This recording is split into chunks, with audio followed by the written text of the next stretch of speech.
Raw material भी शामिल था। हम भारत से सिर्फ रॉ मटेरियल लेते थे, खाम माल लेते थे, क्योंकि इस वक्त दुनिया में जो बड़े खाम माल बनाने वाले दो ममालिक हैं, यूरोप के कुछ ममालिक तो भी बनाते हैं ये जो मेडिसिन के रॉ मटेरियल हैं, लेकिन उनकी एक कौम की किसी 2 या 3 के अंदर स्पेशलाइजेशन होगी, किसी और कौम की होगी जो एज ए होल बल्क में बनाते हैं रॉ मटेरियल जो दवाइयों के अंदर डलते हैं। मसलन 1 किलो की 1 लाख गोलियां बन जाती हैं। इस तरह के जो रॉ मटेरियल जो हैं वो भारत और चाइना बनाते हैं। जो हमारी प्रोडक्शन लाइन भारत की रॉ मटेरियल के ऊपर लगी हुई थी, ज़ाहिर है जब रॉ मटेरियल आना बंद हुआ तो वो भी बंद हो गई। उसके ये बात जब बताई गई वज़ीर आज़म साहब को या उन तक पहुंचाई गई तो उन्होंने कहा कि ठीक है, रॉ मटेरियल इंपोर्ट कर लिया जाए, ख़ास तौर पे जब कि कोरोना की आमद है और आ चुका है कोरोना और उसके लिए दवाई चाहिए, तो वो रॉ मटेरियल मंगवाया गया। इसके नीचे आके इंडियंस ने लिखा कि $20 करोड़ का जो फ्रॉड हुआ है आपके यहाँ दवाइयों की इंपोर्ट में, आप उस पर प्रोग्राम क्यों नहीं करते।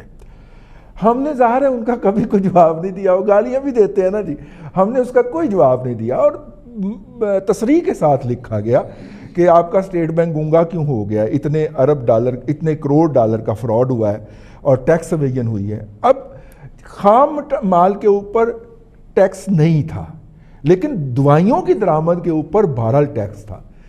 अब ये खबर है और ये खबर मैं 15-16 दिन पहले की बात कर रहा हूँ जब इंडियंस ये हमें बता रहे थे।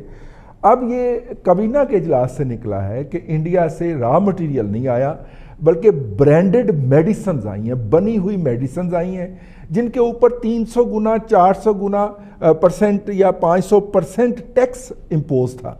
यानी कि इस कवर में अरबों रुपए का टैक्स चोरी किया है दरामद कुनिंदगान ने, और जिसके ऊपर पंजे झाड़ के जफर मिर्जा साहब कभी वो मास्क एक्सपोर्ट कर देते हैं, कभी दवाइयाँ इंपोर्ट कर लेते हैं, पता उन्हें कुछ नहीं होता, वो तो कसूरवार होता ही नहीं है। अपना अब्दुल्ला मलिक साहब, सूरत हाल ये है कि अगर आपने इंडिया से ड्यूटी फ्री दवाई मंगवाई है तो फिर उस रेट पे दें।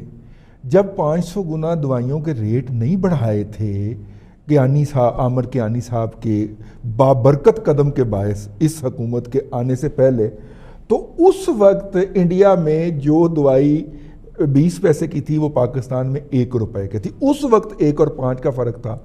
अब तो इन्होंने 500% कीमतें बढ़ा ली हैं। तो अब आप देखिए कि वो कीमतें इंडिया की वहीं पे हैं और 500% और बढ़ गई, तो 20 पैसे वाली दवाई 5 रुपए में बेची गई होगी।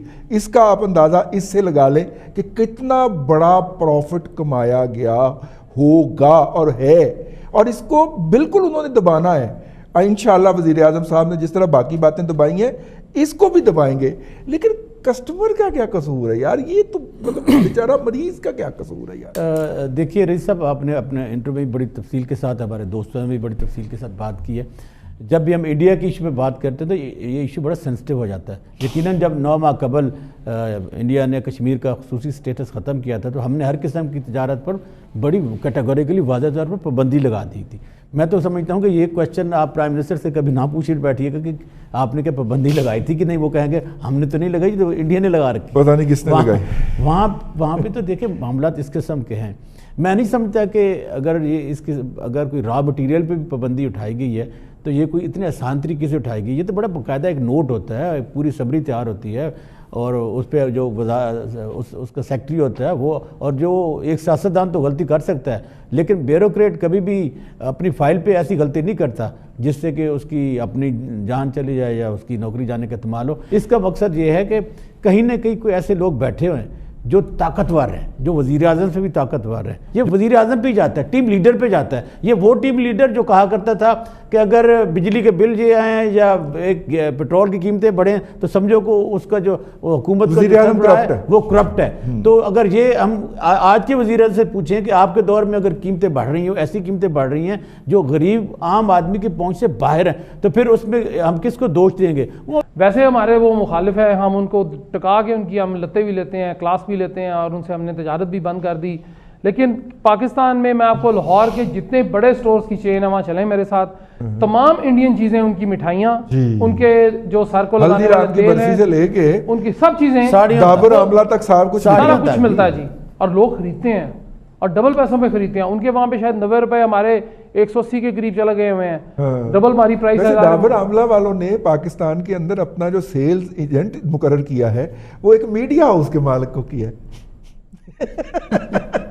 उसके ऊपर बात करके दिखाए ना मीडिया के ऊपर। मीडिया का जो हाल है, अगर वो बंदा साइड बिजनेस कर रहा है तो उसको करने दें, क्यों आप उसके बहुत सारे बिजनेस हैं जी। चले कोई बात नहीं, उनके तो सेंचुरी से ज्यादा बिजनेस है, तेल लगा। लेकिन बात यह है कि अगर वो चले डाबर आमला का तेल ही बेच रहे हैं ना, लोगों को गंजा होने से बाल उनके बढ़ा रहे हैं, आप इस बात पे देखें जलस ना हो। हाँ ठीक है, करने दें उन्हें। जो मलिक साहब ने बात कही है ना, अब्दुल्ला मलिक साहब ने कि चलो तेल लगा रहा है, चूना तो नहीं लगा। हाँ चल, कम ये बात ठीक है, तेल ही लगा रहे हैं ना और नजर आ रहा है कि जी तेल है, लेकिन बात ये जी कि जो चूना लगा के उनके इर्द गिर्द फिर भी बैठे हैं। हाँ। और किस ढिठाई से और किस बगैर शर्म के वो टीवी पे आते हैं। मैं तो बड़ा हैरान होता हूँ कि वो सोते रात को कैसे होंगे। साहब, जो लोग जो हैं वो भारत के अंदर मौजूद नवाज शरीफ की जायदादें और बिजनेस तलाश कर लेते हैं, जो गंद से कूड़े से बिजली बनाने के लिए आए हुए इंडियन माहिरीन को राह के एजेंट करार दे देते हैं, उनको कैसे नींद आई होगी रात को कि ये इतनी बड़ी डकैती हो गई, और उनकी आंखें ऊपर होती हैं उसके, वो मॉनिटर कर रहे होते हैं इसको। भाई साहब देखें, आप बड़े भोले आदमी हैं, चलिए बहुत सारी चीजें जो है ना वो कुछ पर्दे में होती है। ये कुछ अर्सा वो फैसल वावड़ा साहब जो है वो कुछ अर्सा मीडिया से गायब रहे, अभी फिर वो आके फिर वही काम शुरू कर दिया उन्होंने। वो टेढ़ा सा मास्क लगा के आ जाते हैं और फैसल वाडा साहब, अच्छा, वो वहां पे बोलना शुरू कर देते हैं। जो कुछ भी हो रहा है देखिए, इसकी काबीना की बार बार वज़ीर आज़म ने अपने, ऐसे फैसल वाडा जो है ना उसको देख के तो आपको मौला जट में वो बड़ी भाभी याद नहीं आ जाती जड़ी कहती मौलिया। अब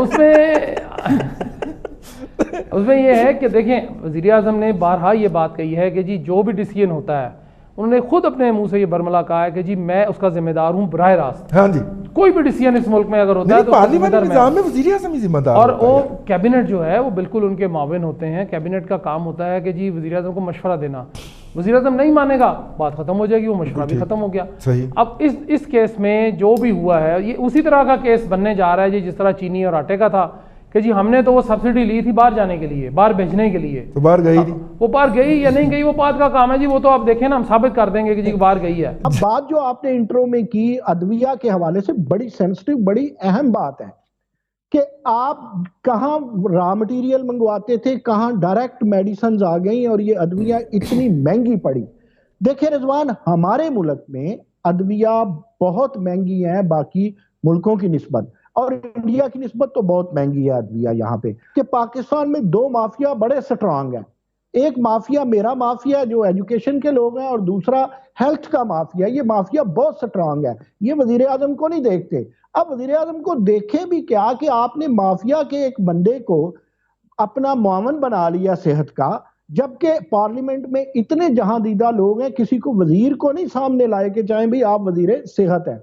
मैं रजी आपको बताऊं कि पाकिस्तान में जो ड्रग कंट्रोल है, जो ड्रग कंट्रोल अथॉरिटी है जिसे हम ड्रैप कहते हैं, इसमें कोई मुझे वो स्पेसिफिक नाम पर्टिकुलर याद नहीं है, लेकिन एक ग्रुप है, या वो 20 ग्रुप है या वो 30 ग्रुप है, सारी मोनोपोली उसकी है, सारी मेडिसिन पे कंट्रोल उसका है, और ये इस पे दस्ते शफकत है जफर मिर्जा का।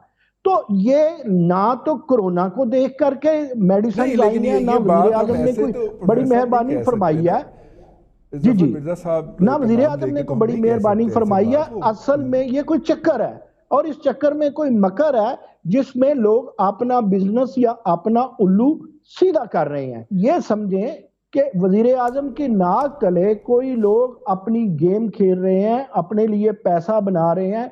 उन्हें ना वज़ीर आज़म मोहतरम की इज्जत का ख्याल है और ना पाकिस्तान की आवाम का ख्याल है।